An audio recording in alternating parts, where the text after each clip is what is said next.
El pasaje que tenemos ante nosotros es uno que impacta nuestras mentes. Es uno que hasta cierto punto nos desconcierta. Y quizá en la mente de algunos, este texto no tiene ningún propósito para la iglesia del nuevo pacto. Lo único que tienes para algunos es un registro histórico de la forma antigua en la que Dios trataba con su pueblo. Es lo único que es este texto, piensan algunos. Y quizá texto que sería mejor no leer en público, pues puede traer un reproche a la religión.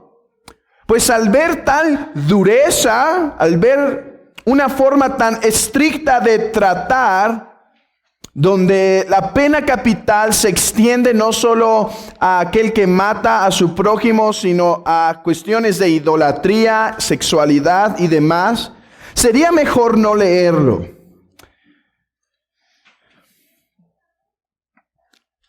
Y tengo que aclarar, estoy en desacuerdo con todos esos pensamientos, pero no estoy en desacuerdo que es un texto difícil o podría ser un texto difícil.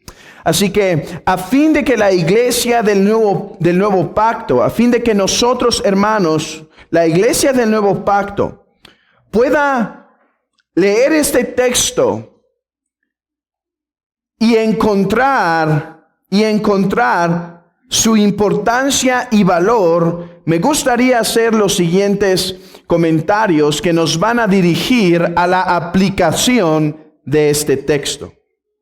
Hay algo que debemos saber, hermanos, y no podemos sacar Levítico 20 de su contexto, no podemos arrancarlo de Biblia y verlo simplemente así, directo. Levítico 20. Debemos entender que Levítico 20 está dado en un contexto. ¿Cuál es el contexto de Levítico 20?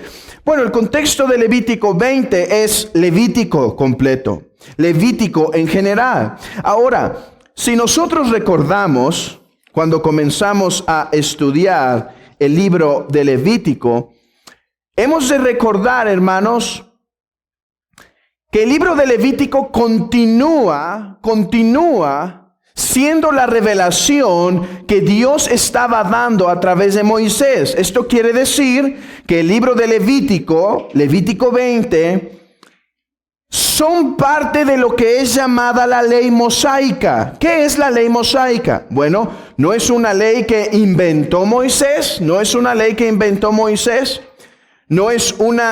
que se le ocurrió a Moisés. Se le llama ley mosaica porque Dios la dio a través de Moisés. Y hay algo muy importante de entender respecto a la ley mosaica, que la ley mosaica se dio en medio de promesas. ¿Qué quiero decir? La ley mosaica es la continuación de la promesa que Dios dio a Abraham. Dios dio a Abraham una promesa. Abraham, por medio de ti, vendrá la simiente prometida. Y ustedes, pueblo de Israel, Abraham, ustedes van a tener una señal de que son mi pueblo, la circuncisión. Ustedes van a tener esa señal. Ustedes son mi especial pueblo. Es a través de ustedes que va a venir la simiente prometida. Entonces, la ley mosaica es la continuación de esa revelación. Esta promesa que Dios dio a Abraham, según el apóstol Pablo, tuvo que ser guardada de una forma particular. El pueblo contenía la promesa, ¿sí? ¿Quién dio la promesa? Dios dio la promesa a Abraham. Es en la simiente de Abraham que vendría el Mesías, vendría el Salvador de Israel y del mundo. Entonces, la ley mosaica es esa protección que Dios pone en el pueblo de Israel a fin de que el pueblo no se contaminase a tal punto en donde tuviese que ser destruido y quedase totalmente irreconocible. Las mamás van a entender esto muy bien porque hay veces que ellas preparan algún tipo de alimentos que cuando lo están llevando a la mesa, no lo llevan como la cena más sencilla de la noche, sin cuidado, y hasta los chiquitos pueden llevar la cena a la mesa. No, la llevan con sumo cuidado. Porque si se combina este caldo con esta cosa sólida, se va a desbaratar el adorno que le hizo la mamá ahí, y entonces va con mucho cuidado a la mesa. Podemos pensar que eso es la ley mosaica. Son esas dos manos cuidadosas que están guardando la promesa. Una de las formas en las que la promesa fue guardada, hermanos, sabemos que la ley mosaica está basada en esa promesa. ¿Por qué? Porque dice: Israel, yo te escuché cuando estabas en Egipto y te voy a librar por amor de tus padres. Amor de tus padres. Así que toda la ley mosaica es la protección de esta promesa. ¿Hasta cuándo? Hasta que llegase el Mesías. Una de esas formas de cuidar la promesa era la ley. La ley. Este pueblo fue guardado para que la simiente prometida llegase, fue guardado a través de la ley. Una ley que involucraba diversos aspectos, los cuales no son imposibles tocar en esta breve meditación, pero la ley en general era la forma de guardar la promesa en distintas áreas. Hermanos, Pablo llama a esta ley un ayo. Y un ayo, en el pensamiento del apóstol Pablo, eran esos maestros que aquellos hombres ricos podían poner a sus hijos.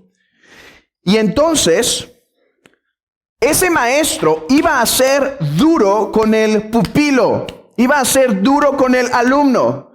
Tenía permiso hasta para golpearle un poco y hacerlo que ponga atención. De hecho, se dice que Agustín dejó de aprender hebreo y griego porque su maestro era muy duro. Era un tipo de estos ayos. Lo lastimaba y dice que lo hizo rechazar el intento de aprender los lenguajes. Así que Pablo, este tipo de maestros, este tipo de cuidadores, dice, así era la ley para Israel. Era un cuidador. Era un tipo de maestro que iba a ser tan rígido y tan duro, de tal manera, tan estricto, de tal manera que el pueblo no se desvirtuase y que la simiente prometida pudiese llegar. ¿Qué aspectos de la ley? Dos aspectos de la ley. En primer lugar, lo que la ley decía positivamente: haz esto para que la simiente se guarde. Y los castigos de la ley: si no haces esto, te tendré que castigar para que la simiente llegue. Es por eso que cuando tenemos que el pueblo se empezó a desvirtuar, vinieron grandes calamidades al pueblo de Israel como un castigo para, habiéndolos reprendido como padre a hijo, regresasen a Jerusalén, regresasen a reconstruir las puertas y entonces el Mesías pudiese venir. A la luz de esta realidad, creo que puede ser más claro Levítico 20. ¿Por qué se dan leyes de muerte por la idolatría? Hermanos, porque el pueblo de Israel era la simiente prometida. Si el pueblo de Israel era totalmente desvirtuado, era totalmente movido a adorar otros dioses, ya no vendría la simiente prometida de este pueblo. No se permitía consultar a divinos. Si se consultaban a divinos y hechiceros, muerte. Porque el pueblo debía ser guardado de su corazón para tener devoción única a Jehová. Cuestiones de inmoralidad sexual eran castigadas también por muerte. Pero hermanos, ¿cuál es el contexto de estas leyes? Guardar la promesa. Y alguien puede decir, oye, pero ¿qué leyes tan duras? Yo te digo, no, es que no las estás viendo bien. Más bien, ¿qué leyes tan misericordiosas? Levítico 20 no nos presenta con leyes duras, nos presenta con leyes de misericordia. ¿Por qué? Dos cosas. En primer lugar, ¿solo por estas causas debían morir las personas? ¿No dice la Escritura que el alma que pecare, ésta morirá? Aquí deberíamos tener una lista extensa. El que piense esto, que peca, debe morir. El que piensa esto, peca, debe morir. El que guarda enojo para con su prójimo, debe morir. El que tuvo pensamientos de adulterio, debe morir. El que robó esto, el que tomó esto, debe morir. Hermanos, ¿qué pecado no merece la muerte y el justo juicio de Dios? Esta es misericordia. El Señor está dando simplemente aquellos pecados que pueden desvirtuar de forma más abundante al pueblo. Así que no son leyes duras, son muy misericordiosas. Y en segundo lugar, velas como leyes de misericordia, porque era solo a través de estas leyes que el pueblo sería guardado para que el Mesías llegase. Por eso dicen que el pacto mosaico debe ser llamado un pacto subserviente, un pacto siervo. Ese es el pacto mosaico, un pacto siervo. ¿Por qué? Porque este servía los propósitos del nuevo pacto, los propósitos de la venida del Mesías. Pues hasta aquí,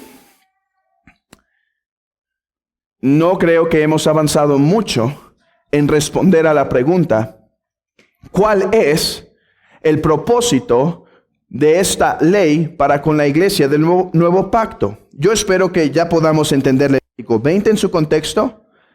Pacto mosaico, subserviente al nuevo pacto, subserviente a la promesa. Y que podamos verlo en sí mismo, el capítulo 20, como misericordioso. Pero ahora la pregunta es, ¿y qué tiene que ver con la iglesia? Hermanos, mucho. Vean versículo 14 conmigo. Creo que en el versículo 14 y versículo 26 está la respuesta a esta pregunta. ¿Qué tiene que ver con nosotros? El que tomare mujer y a la madre de ella comete vileza, quemarán con fuego a él y a ellas, para que no haya vileza entre vosotros. Esa es la respuesta. ¿Cuál? El fuego no, al final. Para que no haya vileza entre vosotros. Ese es el principio de estas leyes. El pueblo debe ser guardado.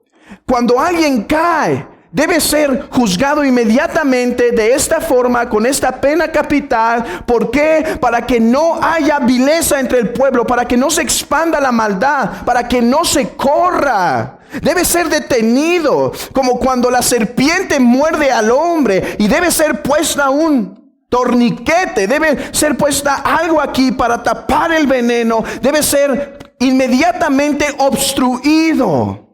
Porque el pueblo se podrá contaminar, porque es como pólvora que empezará a correr y tienes que cortar la línea para que no vaya y termine destruyendo al pueblo.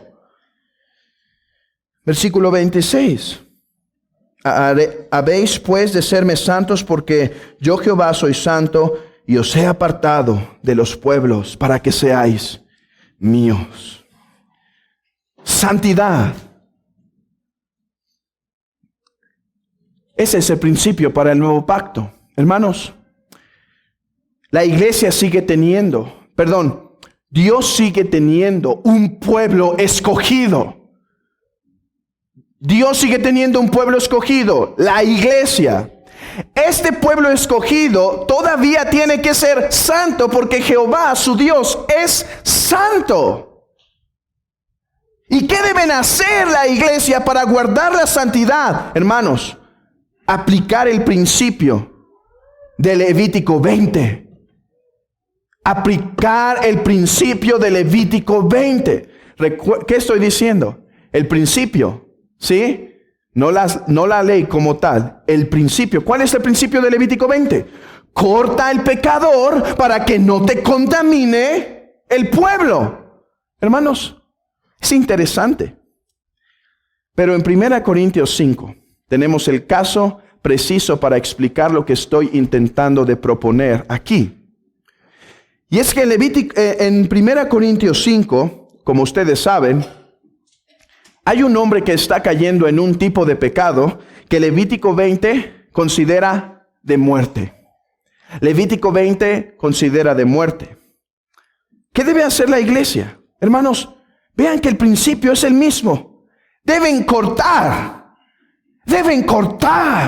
porque un poco de levadura leudará toda la masa. Pero déjenme comenzar diciendo por lo que la iglesia ya no tiene que hacer. Porque aunque hay continuidad, hay distinción. Por ejemplo, la iglesia ya no debe matar al que peca. Pueden ver que el apóstol no está diciendo, pues tomen piedras y mátenlo. No, ni siquiera está diciendo, llévenlo a los jueces y rueguen que lo maten. No, están diciendo, córtenlo de ustedes. Otra diferencia es que ya no son todos, porque aquí a la iglesia vienen verdaderos creyentes y vienen personas que aún no han sido salvas, que no son cristianos en verdad y que pueden estar cometiendo algún pecado. ¿Qué deben ser? ¿Excomulgados?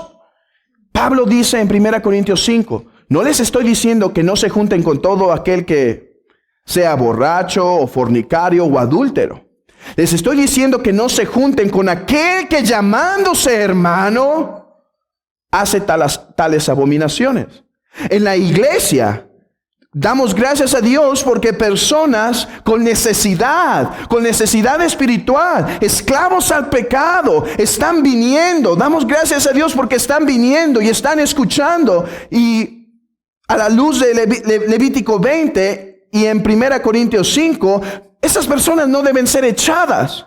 Deben ser recibidas con el evangelio. Deben ser recibidas para que su alma pueda tener el rescate, predicándoles el evangelio. Entonces, es solo aquellos que llamándose hermanos. ¿Y cuál es el principio que sí continúa? Pueden ver, 2 ya no. Muerte y generalidad no continúa. Ahora es disciplina, excomunión. Excomunión. Lo que les tiembla a muchos las manos en las iglesias, excomunión. Y el mandamiento es restringido al que se dice hermano y peca. Hay iglesias que por el temor al hombre encubren el pecado. Pero el principio de Levítico 20 es claro. Si tú encubres el pecado, yo me apartaré de ti. No exageraban los reformadores cuando decían que una de las marcas esenciales de una iglesia es la disciplina, y que una iglesia que no practica la disciplina es una iglesia falsa. Estoy de acuerdo. ¿Por qué? Porque lo dijo tal reformador y tal reformador. No, porque él dice que si alguien ve que su hermano estaba ofreciendo a un ídolo, que su hermano estaba yendo con los encantadores y hace como si nada pasó, yo me apartaré de ellos. Y muchas iglesias falsas que por el temor al hombre han preferido quedarse con algunos en la iglesia y mejor que Dios los abandone. En vez de preferir honrar a Dios, no importa quién tenga que ir.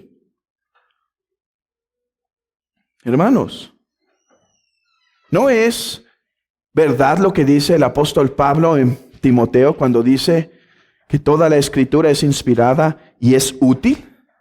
¿No vemos en Levítico 20 un principio que se refuerza un principio en nosotros? Que la disciplina de la iglesia es necesaria y que es mejor honrar a Dios que honrar al hombre con tal de tener su presencia entre nosotros. Ese es el principio de Levítico 20. La importancia de la disciplina eclesiástica. ¿Saben? Podríamos poner ese título para Levítico 20. La excelencia de la disciplina eclesiástica. Porque de eso se trata justamente. Ahora, hay otra cosa que me gustaría aquí enfatizar.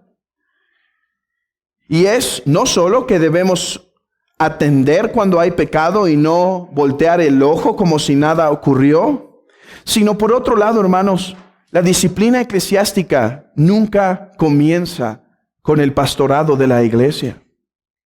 O no debería comenzar siempre con el pastorado de la iglesia. Creo que hay casos de necesidad que se deben atender directo del pastorado. Por eso dice Pablo a Tito,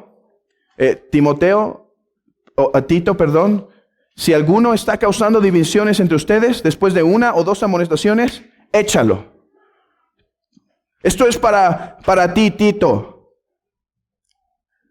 Si hay alguien que está causando división, entra. Y si no se arrepiente, échalo, guarda la iglesia. Pero no creo que toda disciplina en la iglesia debe empezar así. Yo creo, hermanos, que aquí podemos ver que la disciplina comienza entre unos con otros. Y hermanos, ¿no es este el principio del verdadero amor que vimos la semana pasada?